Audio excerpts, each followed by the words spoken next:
ನಮಸ್ತೆ. ನಮಸ್ತೆ all master. ನಮಸ್ತೆ ಎಲ್ರಿಗೂ ಕೂಡ. ನಮಸ್ತೆ ಯಶೋಧ ಮೇಡಮ್. ನಮಸ್ತೆ. ನನ್ನ ಈ ದಿನದ ಟಾಪಿಕ್ ಏನಂತಂದ್ರೆ ರೋಗ ನಿವಾರಕ ಸೊಪ್ಪುಗಳ ಬಗ್ಗೆ ಮಾಹಿತಿ. ಅಂದ್ರೆ ನಮ್ಮ ಪಕ್ಕದಲ್ಲೇ ಇರುವ ತೋಟದಲ್ಲೇ ಇರುವ ಸೊಪ್ಪು, ದುಡ್ಡು ಕೊಟ್ಟು ತಗೊಂಬಂದ್ ತಿನ್ನೋ ಸೊಪ್ಪುಗಳಲ್ಲ.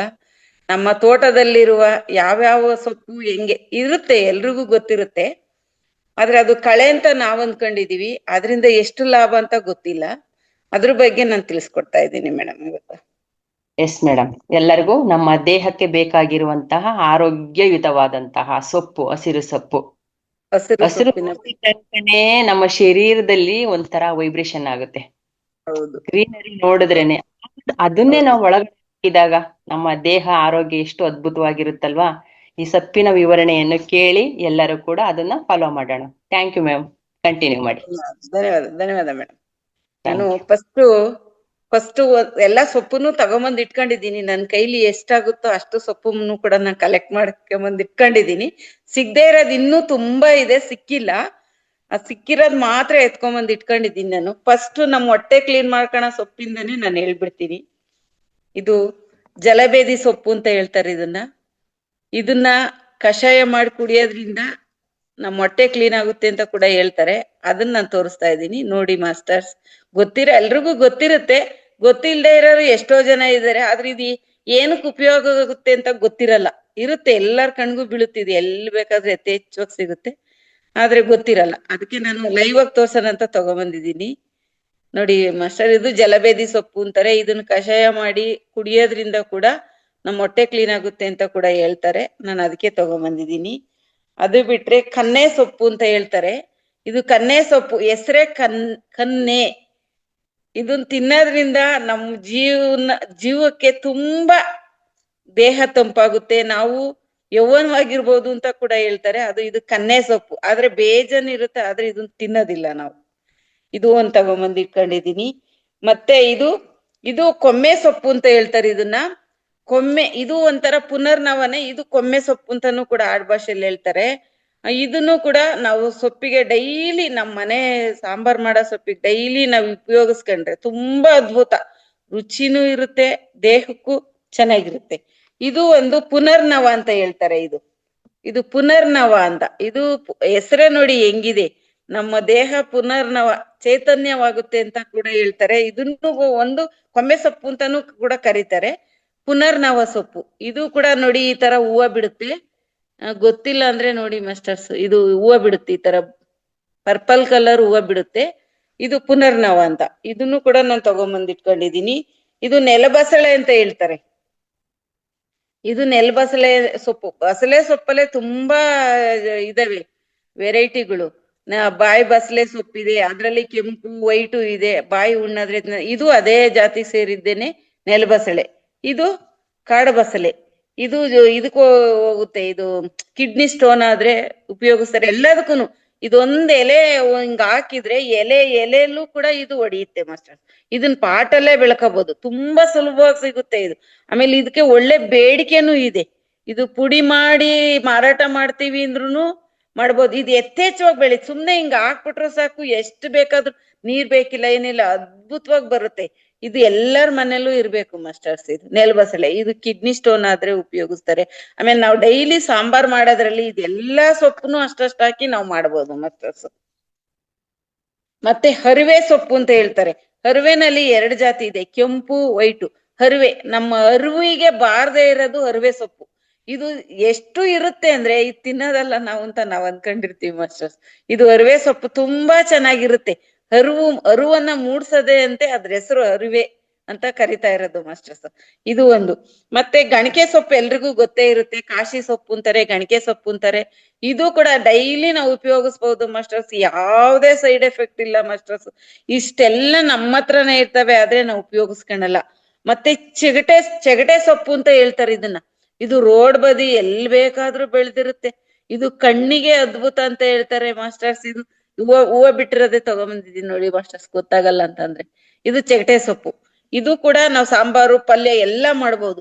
ಮಲ್ನಾಡಲ್ಲಿ ಇದನ್ನ ಯಥೇಚ್ಛವಾಗಿ ಬೆಳ್ಕೊಂಡು ಮನೆ ಹತ್ರ ಅವ್ರು ಬೆಳ್ಕೊಂಡು ಅವ್ರ ತರಕಾರಿ ದಿನನಿತ್ಯ ತರಕಾರಿ ಇದೇ ಇರುತ್ತಂತೆ. ಯಾಕೆಂದ್ರೆ ಮಳೆಗಾಲದಲ್ಲಿ ಅವ್ರಿಗೆ ತರಕಾರಿ ಸಿಗೋದಿಲ್ಲ ಅಂತ ಹೇಳ್ಬಿಟ್ಟು ಮನೆ ಮುಂದೆ ಯಾವಾಗೂ ಬೆಳೆದು ಎತ್ತೇಚೋ ಬಳಸ್ತಾ ಇರ್ತಾರಂತೆ ಇದು ಚೆಟ್ಟೆ ಸೊಪ್ಪು. ಇದು ಇನ್ನೊಂದು ಕೋಳಿ ಕಾಲ್ ಗಿಡ ಅಂತ ಹೇಳ್ತಾರೆ. ಇದು ಸಾಸಿವೆ ಟೈಪು ಬರುತ್ತೆ. ಇದು ಕೋಳಿ ಕಾಲ್ ಅಂತ ಸಾಸಿವೆ ಎಷ್ಟು ಚೆನ್ನಾಗಿರುತ್ತೆ ಇದು ಸಾಸಿವೆ. ನಮ್ಮ ಅಜ್ಜಿದಿರೆಲ್ಲ ಇದನ್ನ ತಗೊಂಬಂದ್ ಮಾಡಾರು. ಅಂದ್ರಲ್ಲಿ ಸೇರ್ಗಟ್ಲೆ ಮಾಡಕ್ ಆಗ್ತಿರ್ಲಿಲ್ಲ, ಒಂದ್ ಪಾವು ಇಷ್ಟ ಮಾಡ್ಕೊಳೋರು. ಅವಾಗ ಹಳ್ಳಿಲಿ ಸಿಗ್ತಾ ಇತ್ತು.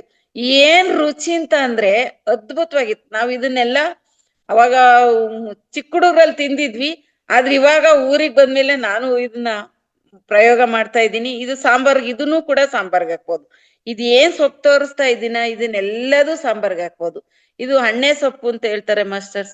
ಅಣ್ಣೆ ಸೊಪ್ಪು ತುಂಬಾ ಅದ್ಭುತ. ಮಕ್ಳಿಲ್ಲ ಅಂತ ಅನ್ನೋರ್ಗೆ ಕೂಡ ಇದು ಮಕ್ಳಾಗೋವಷ್ಟು ಗುಣ ಇದ್ರಲ್ಲಿ ಇದೆಯಂತೆ. ಬಡವ್ರ ಮನೆಯಲ್ಲಿ ಮಕ್ಳು ಕೊರತೆನೇ ಇರಲ್ವಂತೆ. ಯಾಕೆ ಅಂತ ಅಂದ್ರೆ ಅವ್ರ ಅಣ್ಣೆ ಸೊಪ್ಪ ಯಥೇಚ್ಛವಾಗಿ ತಿಂತಾರೆ.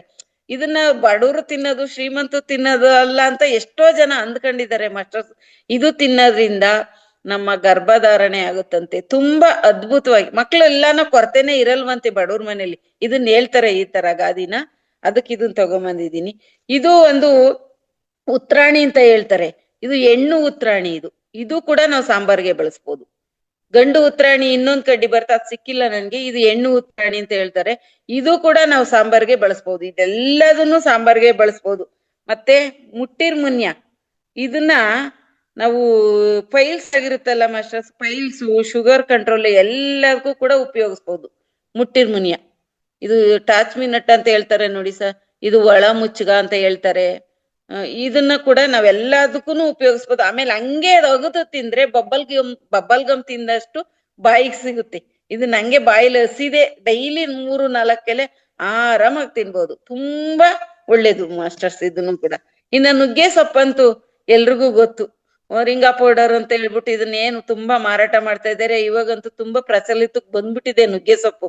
ಎಲ್ಲರೂ ಉಪಯೋಗಿಸ್ತಾ ಇದ್ದಾರೆ. ಇದನ್ನೇನ್ ಎಲ್ರಿಗೂ ಗೊತ್ತಿರುತ್ತೆ ಮಾಸ್ಟರ್ಸ್. ಇದು ಸೀಬೆ ಎಲೆ ಕುಡಿ. ಇದನ್ನ ಪ್ರತಿನಿತ್ಯ ನಾವು ಕಷಾಯ ಮಾಡ್ಕೊಂಡ್ ಕುಡಿಯೋದ್ರಿಂದ ನಮ್ಮ ಹೊಟ್ಟೆ ಕ್ಲೀನ್ ಆಗೋದ್ರ ಜೊತೆಗೆ ಶುಗರ್ ಕಂಟ್ರೋಲ್ ಬರುತ್ತೆ. ಇದಕ್ಕೂ ಕೂಡ ತುಂಬಾ ಬೇಡಿಕೆ ಇದೆ. ಪುಡಿ ಮಾಡಿ ಒಣಪುಡಿ ಮಾರ್ತಾ ಇದ್ದಾರೆ ಇದನ್ನ ಮಾರ್ಕೆಟ್ ಅಲ್ಲಿ. ತುಂಬಾ ಅದ್ಭುತ, ಕಾಸ್ಟ್ಲಿ ಆಗಿದೆ ಇದು ರೈಟು ಕೂಡ. ನಾವ್ ಮನೆ ಮುಂದೆ ಬೇಜನ್ ಇರುತ್ತೆ, ಆದ್ರೆ ನಾವು ಉಪಯೋಗಿಸ್ಕೊಳೋದಿಲ್ಲ ಮಾಸ್ಟರ್ಸ್. ಇದು ಕೂಡ ಮಹಾಬಲ ಅಂತ ಹೇಳ್ತಾರೆ. ಇದು ಮಹಾಬಲ ಅಂತ ಹೇಳ್ತಾರೆ. ಇದು ದೋಸೆ ಮಾಡಿ ಉದ್ದಿನ ಬೇಳೆ ಏನೂ ಹಾಕದಿರಾ ಈ ಸೊಪ್ಪು ತಂದು ಒಂದಿಡಿ ಸೊಪ್ಪು ಹಾಕಿದ್ರೆ 10-15 ದೋಸೆ ಮಾಡ್ಬೋದು. ಮಾಮೂಲಿ ಅಕ್ಕಿ ದೋಸೆ ತರನೇ ರುಬ್ಬಿಟ್ಬಿಟ್ಟು ಬೆಳಗ್ಗೆ ದೋಸೆ ಮಾಡ್ಕೋಬಹುದು. ಇದು ಮಹಾಬಲ ದೋಸೆ ಅಂತಾನೆ ಕರೀತಾರೆ. ದೋಸೆ ಮಾಡಿ ಆರಾಮಾಗಿ ತಿನ್ಬೋದು ಮಾಸ್ಟರ್ಸ್. ಇದು ನಾವು ಕೂಡ ಮಾಡ್ತೀನಿ ಮಾಸ್ಟರ್ಸ್. ಅದನ್ ಬಿಟ್ರೆ ಇದು ಅತಿ ಬಲ ಅಂತ ಹೇಳ್ತಾರೆ. ಅತಿ ಬಲ, ಮಹಾಬಲ ಅವೆರಡು ಅಣ್ಣ ತಮ್ಮ. ಇದನ್ನು ಕೂಡ ದೋಸೆ ಮಾಡ್ಬೋದು. ಇದು ಉಳುಕಾದ್ರೆ ಅದಕ್ಕೆ ಹಚ್ಚುತ್ತಾರೆ, ಉಸಿರು ಸಿಕ್ಕಿದ್ರೆ ಅದಕ್ಕೆ ಇದ್ ಮಾಡ್ತಾರೆ. ಇದೇ ಅತಿ ಬಲ ಅಂತ ಹೇಳ್ತಾರೆ. ಇದು ಒಂಥರ ಅಚ್ಚೆ ಗಿಡ ಅಂತಾನು ಹೇಳ್ತಾರೆ. ಹಿಂಗ ಅಚ್ಚೆ ಮಾಡ್ಕೊಂತ ಇದ್ವಿ ಅವಾಗೆಲ್ಲ ನಾವು. ಇದು ಅತಿ ಬಲ, ಮಹಾಬಲ ಎರಡುನು. ಅದ್ ಬಿಟ್ರೆ ಇದು ಛಾಯಾಮಾನಸ ಅಂತ ಹೇಳ್ತಾರೆ ಮಾಸ್ಟರ್ಸ್. ಇದು ನನ್ನ ಹತ್ರ ಗಿಡ ಇದೆ. ಇದು ನಾವು ಪಲ್ಯ ಡೈಲಿ ಒಂದು ಗಿಡ ಇದ್ರೆ ವರ್ಷ ಪೂರ್ತಿ ನಮಗ್ ಸೊಪ್ಪಿನ ಕೊರತೆ ಇರಲ್ಲ. ಇದು ಛಾಯಾಮಾನಸ ಅಂತ. ಇದ್ ನನ್ನ ಹತ್ರ ಗಿಡ ಇದೆ. ಯಾರು ಬೇಕು ಅಂದ್ರೆ ಬೇಕಾದ್ರೆ ಎಲ್ಲಾರು ಸಿಕ್ತಾಗ ನಾನ್ ತಗೊಂಬಂದ್ ಕೊಡ್ತೀನಿ. ಕಡ್ಡಿ ಸುಮ್ನೆ ಒಂದ್ ಕಡ್ಡಿ ನೆಟ್ರೆ ಮರ ಬಂದಂಗ್ ಬರುತ್ತೆ. ಇದು ಪ್ರತಿನಿತ್ಯ ನಾವು ಪಲ್ಯ ಮಾಡ್ಲಿ, ಸಾಂಬಾರ್ ಮಾಡ್ಲಿ, ಎಲ್ಲದ್ರಲ್ಲೂ 4 ಎಲೆ ಹಾಕ್ಬೋದು. ಇದು ಬಿ ವಿಟಮಿನ್ ಎಲ್ಲ ಸಿಗುತ್ತಂತೆ. ಇದು ಒಂದು ಸೊಪ್ಪು ತುಂಬಾ ಅದ್ಭುತವಾಗಿರುತ್ತಂತೆ ಮಾಸ್ಟರ್ಸ್. ಇದು ಛಾಯಾಮಾನಸ ಅಂತ ನನ್ನ ಹತ್ರ ಇದೆ ಗಿಡ. ಇದು ದಾಗಡಿ ಬಳ್ಳಿ ಅಂತ ಹೇಳ್ತಾರೆ. ಇದು ದಾಗಡಿ. ಇದು ಬೇಸಿಗೆನಲ್ಲೇ ತುಂಬಾ ಬರುತ್ತೆ. ಇದೇನಕ್ ಪ್ರಕೃತಿ ನಮ್ಗೆ ಏನಕ್ ಕೊಟ್ಟಿದೆ ಅಂದ್ರೆ ಬೇಸಿಗೆನಲ್ಲೇ ಜಾಸ್ತಿ, ಇದು ಮಳೆಗಾಲದ ಕಡಿಮೆ. ಆದ್ರೆ ಇದು ಎಲೆ ಕಿತ್ತು ಹಾಕಿ ನಾವು ಸಾಂಬಾರ್ ಮಾಡೋದ್ರಿಂದ ನಮ್ ದೇಹ ತಂಪಾಗುತ್ತಂತೆ. ಬೇಸಿಗೆಯಲ್ಲಿ ಉಷ್ಣಾಂಶ ಜಾಸ್ತಿ ಇರುತ್ತಲ್ಲ ಮಾಸ್ಟರ್ಸ್, ಇದನ್ನ ತಿನ್ನೋದ್ರಿಂದ ನಮ್ ದೇಹ ತಂಪಾಗುತ್ತಂತೆ. ಪ್ರತಿನಿತ್ಯ ಸಾಂಬಾರ್ ಮಾಡ್ಬೇಕಾದ್ರೆ ಅಷ್ಟಷ್ಟು ಎಲೆ ಕಿತ್ತಾಕಿ ಮಾಡೋದ್ರಿಂದ ತುಂಬಾ ಒಳ್ಳೇದು ಅಂತ ಹೇಳ್ತಾರೆ ಮಾಸ್ಟರ್ಸ್. ಇದು ಗುಳಸುಂಡೆಕಾಯಿ ಅಂತ ಹೇಳ್ತಾರೆ. ಇದು ಒಂದ್ ಜಾತಿ ಬದನೆಕಾಯಿ. ಇದು ಸಾಂಬಾರು ಪಲ್ಯ ಮಾಡಿ ಎಲ್ಲಾ ತಿನ್ಬೋದು ಇದನ್ನು ಕೂಡ. ಆದ್ರೆ ಬೇಜನ್ ನಮ್ಮ ಹತ್ರ ಇರುತ್ತೆ, ಕೈಗೆ ಎಡ್ಕಂಗಿರುತ್ತೆ. ಅದನ್ನ ನಾವು ಉಪಯೋಗಿಸ್ಕೊಳಲ್ಲ ಮಾಸ್ಟರ್ಸ್. ಮಾರ್ಕೆಟ್ಗೆ ಹೋಗಿ ತಗೊಂಬಂದ್ ತಿನ್ನೋದೇ ಜಾಸ್ತಿ ನಾವು. ಇದು ಚಟ್ನಿ ಮಾಡ್ಬೋದು, ಸಾಂಬಾರ್ ಮಾಡ್ಬೋದು, ಪಲ್ಯ ಮಾಡ್ಬೋದು. ಇದು ಗುಳಸುಂಡೆಕಾಯಿ ಅಂತ ಹೇಳ್ತಾರೆ. ಇದು ನನಗ್ ಸಿಕ್ಕಿರೋ ಅಷ್ಟು ಸೊಪ್ಪುಗಳು ಮಾತ್ರ ನಾನು ತಗೊಂಬಂದು ಎಲ್ರಿಗೂ ತೋರಿಸಿದ್ದೀನಿ ಮಾಸ್ಟರ್ಸ್. ಇವಾಗ ನಾನು ಅದ್ರದ್ದು ಬಗ್ಗೆ ಒಂದೊಂದೇ ನಾನು ಅದೇನೇನ್ ಮಾಡ್ಬೋದು ಅಂತ ಕೂಡ ನಾನು ಹೇಳ್ತೀನಿ. ಇದು ಗೋಣಿ ಸೊಪ್ಪು ಅಂತ ಹೇಳ್ತಾರೆ, ಅದ್ ಸಿಕ್ಲಿಲ್ಲ ನನ್ಗೆ ಇವಾಗ. ಅದ್ರದ್ದು ಕೂಡ ನಾನು ಏನಂತ ಅದು ಎಷ್ಟು ಅದ್ಭುತ ಅಂತಂದ್ರೆ ಈ ಪಾಲಕ್ ಸೊಪ್ಪು ತರನೇ ಇರುತ್ತೆ. ಇನ್ನೊಂದು ಜುಮ್ಕಿ ಸೊಪ್ಪು ಅಂತ ಸಿಗುತ್ತೆ, ಸೇಮ್ ಜುಮ್ಕಿ ತರನೇ ಇರುತ್ತೆ, ಅದು ಪಾಲಕ್ ರೀತಿ ಇರುತ್ತೆ. ಅದು ಬೆನ್ನು ಮೂಳೆಗೆಲ್ಲ ಒಳ್ಳೇದು ಅಂತ ಹೇಳ್ತಾರೆ. ಅದು ಸಿಕ್ಲಿಲ್ಲ ನನ್ಗೆ, ತುಂಬಾ ಹುಡ್ಕಾಡ್ದೆ ಸಿಕ್ಲಿಲ್ಲ ಮಾಸ್ಟರ್ಸ್. ಜುಮ್ಕಿ ಸೊಪ್ಪು ಆದ್ರೆ ಬೇಜಾನ್ ಇರುತ್ತೆ, ಅದೇ ತಿನ್ಬೋದಾ ಇಲ್ಲ ಅಂತ ಮಾತ್ರ ಗೊತ್ತಿರಲ್ಲ, ಆದ್ರೂ ತಿನ್ಬೋದು ಮಾಸ್ಟರ್ಸ್ ಅದನ್ನ. ಈ ಗೋಣಿ ಸೊಪ್ಪಿನಿಂದ ತಯಾರಿಸಬಹುದಾದ ಅಡಿಗೆಗಳು: ಗೋಣಿ ಸೊಪ್ಪಿನ ಸಾರು, ಗೋಣಿ ಸೊಪ್ಪಿನ ಮಸೆದ ಸೊಪ್ಪು, ಗೋಣಿ ಸೊಪ್ಪಿನ ಪಲ್ಯ. ಗೋಣಿ ಸೊಪ್ಪಿನಲ್ಲಿರುವ ಔಷಧೀಯ ಗುಣಗಳು: ಈ ಗೋಣಿ ಸೊಪ್ಪನ್ನು ಅಡಿಗೆಯನ್ನು ಸೇವಿಸಿದರೆ ಮಲಬದ್ಧತೆ ನಿವಾರಣೆಯಾಗುತ್ತದೆ. ಗೋಣಿ ಸೊಪ್ಪನ್ನು ಅಡಿಗೆಯಲ್ಲಿ ಸೇವಿಸುವುದರಿಂದ ಉಷ್ಣದ ಅಧಿಕತೆಯಿಂದ ಉಂಟಾಗುವ ಕೆಮ್ಮು ನಿವಾರಣೆಯಾಗುತ್ತದೆ. ಗೋಣಿ ಸೊಪ್ಪನ್ನು ಅಡಿಗೆಯಲ್ಲಿ ಸೇವಿಸುವುದರಿಂದ ರಕ್ತ ಶುದ್ಧಿಯಾಗುತ್ತದೆ. ನೋಡಿ, ಗೋಣಿ ಸೊಪ್ಪು ಎಷ್ಟು ಸುಮ್ನೆ ಸಿಂಪಲ್ ಆಗಿರುತ್ತೆ, ಅದ್ರಲ್ಲಿ ಎಷ್ಟು ಇದು ಇರುತ್ತೆ ಅಂತ. ಇನ್ನ ಗಣಿಕೆ ಸೊಪ್ಪಂತೂ ಬಿಡಿ, ಗಣಿಕೆ ಸೊಪ್ಪಿನಲ್ಲಿರುವ ಔಷಧೀಯ ಗುಣಗಳು: ಗಣಿಕೆ ಸೊಪ್ಪನ್ನು ಸೇವಿಸುವುದರಿಂದ ಪಿತ್ತ ಶಮನವಾಗುವುದು. ಗಣಿಕೆ ಸೊಪ್ಪಿನ ಪಲ್ಯ ಅಥವಾ ಸಾರನ್ನು ಸೇವಿಸುವುದರಿಂದ ದೀರ್ಘಕಾಲದಿಂದ ಕಾಡುತ್ತಿರುವ ಬಾಯಿ ಹುಣ್ಣು ನಿವಾರಣೆಯಾಗುತ್ತದೆ. ಗಣಿಕೆ ಸೊಪ್ಪನ್ನು ಸೇವಿಸುವುದರಿಂದ ಸ್ತ್ರೀಯರ ಮುಟ್ಟಿನ ಅತಿಸ್ರಾವ ನಿಯಂತ್ರಣವಾಗುವುದು. ಗಣಿಕೆ ಸೊಪ್ಪಿನ ಬಳಕೆಯಿಂದ ಮೂಲವ್ಯಾಧಿ, ಬಿಸಿಲಿನ ತಾಪದಿಂದ ಮೂಗಿನಲ್ಲಿ ರಕ್ತ ಸೋರುವಿಕೆಯನ್ನು ತಡೆಗಟ್ಟುತ್ತದೆ. ಗಣಿಕೆ ಸೊಪ್ಪಿನ ಎಲೆಗಳೊಂದಿಗೆ ಅರಿಶಿನ ಸೇರಿಸಿ ಅರೆದು ಬಿಸಿ ಮಾಡಿ ನೋವಿರುವ ಭಾಗಗಳಿಗೆ ಲೇಪಿಸುವುದರಿಂದ ಊತ ಮತ್ತು ನೋವು ಶಮನವಾಗುತ್ತದೆ. ಇದು ಇಷ್ಟು ಗಣಿಕೆ ಸೊಪ್ಪಲ್ಲಿದೆ ಮಾಸ್ಟರ್ಸ್. ಮತ್ತೆ ಈ ಬಸಳೆ ಸೊಪ್ಪು ಅಷ್ಟೇನೆ. ಬಸಳೆ ಸೊಪ್ಪು ತುಂಬಾ ಅದ್ಭುತ. ಬಸಳೆ ಸೊಪ್ಪಿನಿಂದ ತಯಾರಿಸಬಹುದಾದ ತಿಂಡಿ ತಿನಿಸುಗಳು: ಬಸಳೆ ಸೊಪ್ಪಿನ ಕೂಟು, ಬಸಳೆ ದೋಸೆ, ಬಸಳೆ ಸೊಪ್ಪಿನ ಸಾರು, ಬಸಳೆ ಸೊಪ್ಪಿನ ಪಲ್ಯ. ಬಸಳೆ ಸೊಪ್ಪಿನಲ್ಲಿರುವ ಔಷಧೀಯ ಗುಣಗಳು: ಬಸಳೆ ಸೊಪ್ಪಿನ ಸಾರು ಅಥವಾ ಪಲ್ಯವನ್ನು ಸೇವಿಸುವುದರಿಂದ ದೇಹಕ್ಕೆ ತಂಪು ದೊರೆಯುವುದು ಹಾಗೂ ಹಸಿವು ಹೆಚ್ಚಾಗುವುದು. ಬಸಳೆ ಸೊಪ್ಪಿನ ಅಡಿಗೆಯನ್ನು ನಿತ್ಯವೂ ಸೇವಿಸುವುದರಿಂದ ದೇಹದ ತೂಕ ಹೆಚ್ಚಾಗುವುದು. ಬಸಳೆ ಸೊಪ್ಪಿನ ಅಡಿಗೆಯನ್ನು ಎಳೆ ಮಕ್ಕಳಿಗೆ ಮತ್ತು ಗರ್ಭಿಣಿಯರಿಗೆ ಕೊಡುವುದರಿಂದ ಮಲಬದ್ಧತೆ ನಿವಾರಣೆಯಾಗುತ್ತದೆ. ಇನ್ನ ಬಸಳೆ ಸೊಪ್ಪು ಅದು ಆತರನೇ ಇರುತ್ತೆ, ಮಲಬದ್ಧತೆ ಅಂತ ಖಂಡಿತ ನಿವಾರಣೆ ಆಗುತ್ತೆ, ನಮ್ಮ ಬಾಯಿ ಹೋಗುತ್ತೆ ಅದು. ಮತ್ತೆ ನುಗ್ಗೆ ಸೊಪ್ಪು ಅಷ್ಟೇನೆ ಮಾಸ್ಟರ್ಸ್. ನುಗ್ಗೆ ಸೊಪ್ಪಿನಲ್ಲಿರುವ ಪೋಷಕಾಂಶಗಳು: ನುಗ್ಗೆ ಸೊಪ್ಪಿನಲ್ಲಿ ತಯಾರಿಸಬಹುದಾದ ಅಡಿಗೆಗಳು: ನುಗ್ಗೆ ಸೊಪ್ಪಿನ ಪಲ್ಯ, ನುಗ್ಗೆ ಸೊಪ್ಪಿನ ಬಸ್ಸಾರು. ನುಗ್ಗೆ ಸೊಪ್ಪಿನ ಪಲ್ಯವನ್ನು ಪ್ರತಿದಿನವೂ ನಿಯಮಿತವಾಗಿ ಸೇವಿಸುವುದರಿಂದ ಮೂಲವ್ಯಾಧಿಯ ರೋಗ ಉಷ್ಣವಿಸುವುದಿಲ್ಲ. 1 ಚಮಚ ನುಗ್ಗೆ ಸೊಪ್ಪಿನ ರಸವನ್ನು ದಿನಕ್ಕೆ 2 ಬಾರಿ ಮಕ್ಕಳಿಗೆ ಕೊಡುವುದರಿಂದ ಇರುಳುಗಣ್ಣು ಕಾಯಿಲೆ ನಿವಾರಣೆಯಾಗುತ್ತದೆ. ಜೊತೆಗೆ ಮಕ್ಕಳಲ್ಲಿ ರೋಗ ನಿರೋಧಕ ಶಕ್ತಿ ಬೆಳೆಯುತ್ತದೆ. ನುಗ್ಗೆ ಸೊಪ್ಪನ್ನು ನೀರಿನಲ್ಲಿ ಕುದಿಸಿ ರಸವನ್ನು ತೆಗೆದು ಅದಕ್ಕೆ 1 ಚಿಟಿಕೆ ಉಪ್ಪು, ಕಾಳು ಮೆಣಸಿನ ಪುಡಿ ಮತ್ತು 7-8 ತೊಟ್ಟು ನಿಂಬೆ ರಸವನ್ನು ಬೆರೆಸಿ ಪ್ರತಿದಿನ ಬೆಳಿಗ್ಗೆ ಹೊತ್ತು ಸೇವಿಸುವುದರಿಂದ ಶರೀರ ಸದೃಢವಾಗುತ್ತದೆ ಹಾಗೂ ಶ್ವಾಸಕೋಶ ನರದೌರ್ಬಲ್ಯವನ್ನು ಪರಿಹರಿಸುತ್ತದೆ. ನುಗ್ಗೆ ಸೊಪ್ಪಿನ ಅದು ಸೂಪ್ ತರ ಇರುತ್ತೆ ಮಾಸ್ಟರ್ಸ್, ತುಂಬಾ ಚೆನ್ನಾಗಿರುತ್ತೆ ಅದು. ನಾನು ಮಾಡ್ತೀನಿ, ಆದ್ರೆ ಓವರ್ ಮಾಡಿದ್ರೆ ಹೀಟ್ ಆಗುತ್ತೆ ನಮ್ಮ ಬಾಡಿಗೆ. ಹಂಗಾಗಿ ನಾನು 2-3 ದಿವಸ ನಾನು ತಗೊಂತೀನಿ. ತುಂಬಾ ಅದ್ಭುತ ಸೂಪೇ ಅದು. 1 ಚಮಚ ನುಗ್ಗೆ ರಸಕ್ಕೆ ಜೇನುತುಪ್ಪ ಮತ್ತು ಎಳೆನೀರನ್ನು ಬೆರೆಸಿ ಸೇವಿಸುವುದರೆ ಬೇದಿ ಮತ್ತು ಆಮಶಂಕೆ ನಿವಾರಣೆಯಾಗುತ್ತದೆ. ನುಗ್ಗೆ ಸೊಪ್ಪನ್ನು ಬೇಯಿಸಿ ತೆಗೆದ ಗರ್ಭಿಣಿ ಸ್ತ್ರೀಯರಿಗೆ ಕೊಡುವುದರಿಂದ ಹೆರಿಗೆಯ ನಂತರ ಹಾಲು ಸಮೃದ್ಧಿಯಾಗಿ ಉತ್ಪತ್ತಿಯಾಗುತ್ತದೆ. 1 ಲೋಟ ಬೂದುಗುಂಬಳಕಾಯಿ ರಸಕ್ಕೆ 1 ಊಟದ ಚಮಚ ತಾಜಾ ನುಗ್ಗೆ ಸೊಪ್ಪಿನ ರಸವನ್ನು ಬೆರೆಸಿ ಕುಡಿಯುವುದರಿಂದ ಮೂತ್ರ ಪ್ರವೃತ್ತಿ ಹೆಚ್ಚಾಗುತ್ತದೆ. ನುಗ್ಗೆ ಸೊಪ್ಪಿನ ರಸಕ್ಕೆ ನಿಂಬೆ ರಸ ಮುಖಕ್ಕೆ ಹಚ್ಚಿದರೆ ಮುಖದ ಕಾಂತಿ ಹೆಚ್ಚಾಗುತ್ತದೆ. ನುಗ್ಗೆ ರಸಕ್ಕೆ ಜೇನುತುಪ್ಪ ಬೆರೆಸಿ ಸೇವಿಸುವುದರಿಂದ ಕೆಮ್ಮು ಗುಣವಾಗುತ್ತದೆ. ಇದಿಷ್ಟು ನುಗ್ಗೆ ಸೊಪ್ಪಿನ ಗುಣಗಳು ಮಾಸ್ಟರ್ಸ್. ಮೂಲಂಗಿ ಸೊಪ್ಪು ಮಾಸ್ಟರ್ಸ್, ಮೂಲಂಗಿ ಸೊಪ್ಪು ನಾನು ತಗೊಂಬಂದಿಲ್ಲ, ತೋರಿಸಿಲ್ಲ. ಮೂಲಂಗಿ ಸೊಪ್ಪಿನಿಂದ ತಯಾರಿಸಬಹುದಾದ ಅಡಿಗೆಗಳು: ಮೂಲಂಗಿ ಸೊಪ್ಪಿನ ಪಲ್ಯ, ಮೂಲಂಗಿ ಸೊಪ್ಪಿನ ಬಸ್ಸಾರು, ಮೂಲಂಗಿ ಸೊಪ್ಪಿನ ಕೂಟು. ಮೂಲಂಗಿ ಸೊಪ್ಪಿನ ರಸವನ್ನು ಸೇವಿಸುವುದರಿಂದ ಮೂತ್ರಾಶಯಲ್ಲಿ ಉಂಟಾಗುವ ಕಲ್ಲು ಹೊರಬೀಳುತ್ತದೆ ಹಾಗೂ ಮೂತ್ರ ಸರಾಗವಾಗಿ ಆಗುತ್ತದೆ. ಮೂಲಂಗಿ ಸೊಪ್ಪನ್ನು ಕುದಿಯುವ ನೀರಿನಲ್ಲಿ ಬೇಯಿಸಿ ಜೇನುತುಪ್ಪದೊಂದಿಗೆ ಸೇವಿಸಿದರೆ ಕಾಮಾಲೆ ರೋಗ ನಿಯಂತ್ರಣದಲ್ಲಿಡುವುದು. ಮೂಲಂಗಿ ಸೊಪ್ಪಿನ ತಾಜಾ ರಸದೊಂದಿಗೆ ಅಷ್ಟೇ ಪ್ರಮಾಣದ ಗಣಿಕೆ ಎಲೆ ರಸವನ್ನು ಜೇನಿನೊಂದಿಗೆ ಬೆರೆಸಿ ದಿನಕ್ಕೆ 3 ಬಾರಿ ಸೇವಿಸುವುದರಿಂದ ಹುಣ್ಣು, ಪಿತ್ತ, ಮಲಬದ್ಧತೆ ನಿವಾರಣೆಯಾಗುತ್ತದೆ ಮಾಸ್ಟರ್ಸ್. ಇದು ಗಣಿಕೆ, ಇದ್ರ ಮೂಲಂಗಿ ಸೊಪ್ಪಿಂದು. ನಾವು ಮೂಲಂಗಿ ಮಾತ್ರ ತಿಂತೀವಿ, ಸೊಪ್ಪು ಬಿಸಾಕ್ಬಿಡ್ತೀವಿ. ಅದರಲ್ಲಿ ಅಷ್ಟು ಒಳ್ಳೆ ಗುಣ ಇದೆ ನೋಡಿ ಮಾಸ್ಟರ್ಸ್. ಅರಿವೆ ಸೊಪ್ಪು ಮಾಸ್ಟರ್, ನಾನು ಅರಿವೆ ಸೊಪ್ಪು ತೋರಿಸಿದ್ನಲ್ವಾ, ಅರಿವೆ ಸೊಪ್ಪು. ಅರಿವೆ ಸೊಪ್ಪಿನ ರಸ ತೆಗೆದು ತಲೆ ಕೂದಲಿಗೆ ಹಚ್ಚುತ್ತಿದ್ದರೆ ಕೂದಲು ರೇಷ್ಮೆಯಂತೆ ನುಣುಪಾಗುವುದು, ನರೆ ಕೂದಲು ಕಾಣಿಸಿಕೊಳ್ಳುವುದಿಲ್ಲ ಮತ್ತು ಕೂದಲು ಸೊಂಪಾಗಿ ಬೆಳೆಯುವುದು. ಅರಿವೆ ಸೊಪ್ಪಿನ ಸಾರನ್ನು ಸೇವಿಸುತ್ತಿದ್ದರೆ ಜ್ವರದ ತಾಪದಿಂದ ಆಯಾಸವಾಗಿದ್ದಲ್ಲಿ ದೇಹದ ದಣಿವು ನಿವಾರಣೆಯಾಗುತ್ತದೆ. ಅರಿವೆ ಸೊಪ್ಪಿನ ತಾಜಾ ರಸವನ್ನು ದಿನಕ್ಕೆ 2 ಬಾರಿ ತೆಗೆದುಕೊಂಡರೆ ದೇಹಕ್ಕೆ ಪೋಷಕಾಂಶ ಸಾಕಷ್ಟು ದೊರೆಯುತ್ತದೆ. ಅರಿವೆ ಸೊಪ್ಪಿಗೆ ಅರಿಶಿನ ಸೇರಿಸಿ ಅರೆದು ಕೈ ಕಾಲಿಗೆ ಹಚ್ಚುತ್ತಿದ್ದರೆ ಚರ್ಮದ ಕಾಂತಿ ಹೆಚ್ಚುತ್ತದೆ.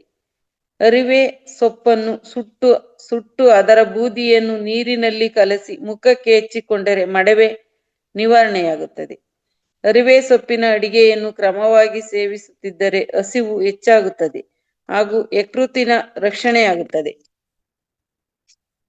ಸೊಪ್ಪುಗಳ ಉಪಯೋಗದಿಂದ ದೊರಕುವ ಲಾಭಗಳು ಮಾಸ್ಟರ್ಸ್. ನಮ್ಗೆ ಈ ಸೊಪ್ಪುಗಳನ್ನು ದಿನನಿತ್ಯದ ಆಹಾರದಲ್ಲಿ ಸೇವಿಸುವುದರಿಂದ ದೇಹ ಪೋಷಣೆಗೆ ಬೇಕಾದ ಸಾರಜನಕ, ಶರ್ಕರ, ಪಿಷ್ಟಗಳು, ಸುಣ್ಣ, ಕಬ್ಬಿಣ ಮುಂತಾದ ಖನಿಜಾಂಶಗಳು ದೊರೆಯುತ್ತವೆ. ಸೊಪ್ಪುಗಳು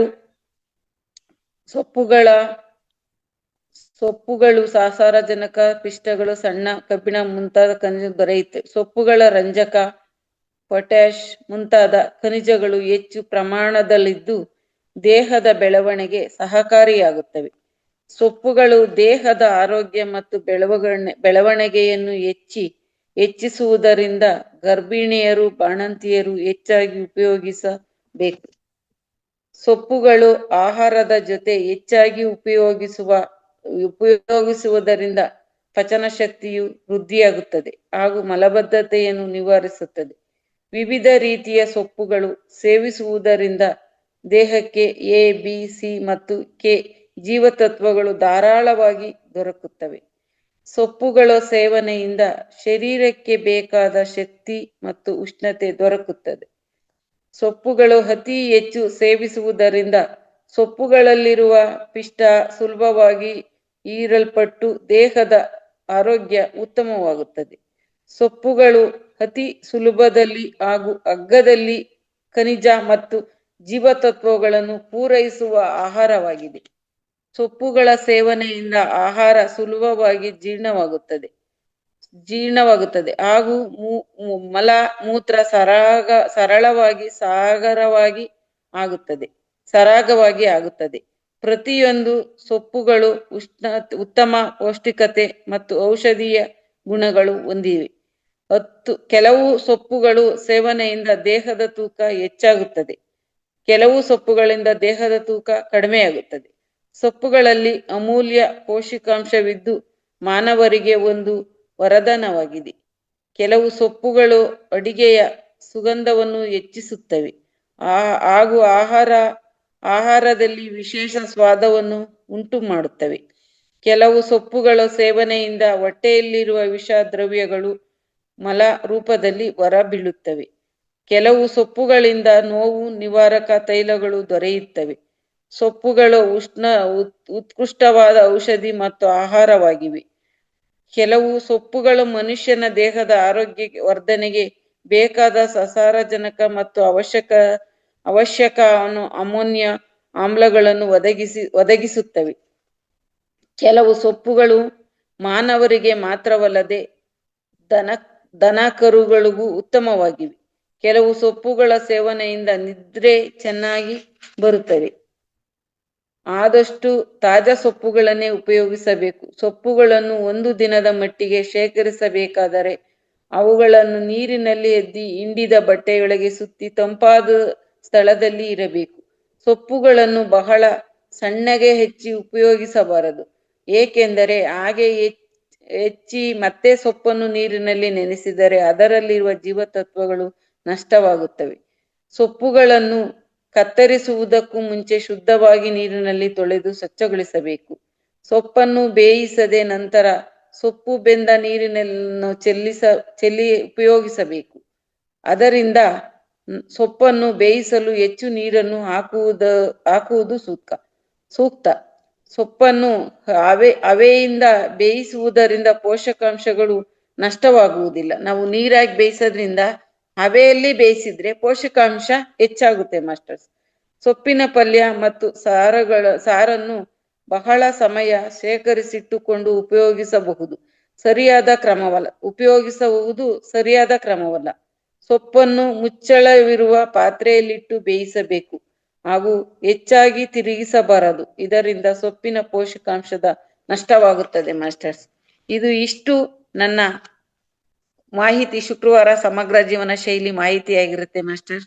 ಧನ್ಯವಾದ ಅವಕಾಶಕ್ಕಾಗಿ. ಯಶೋಧ ಮ್ಯಾಮ್.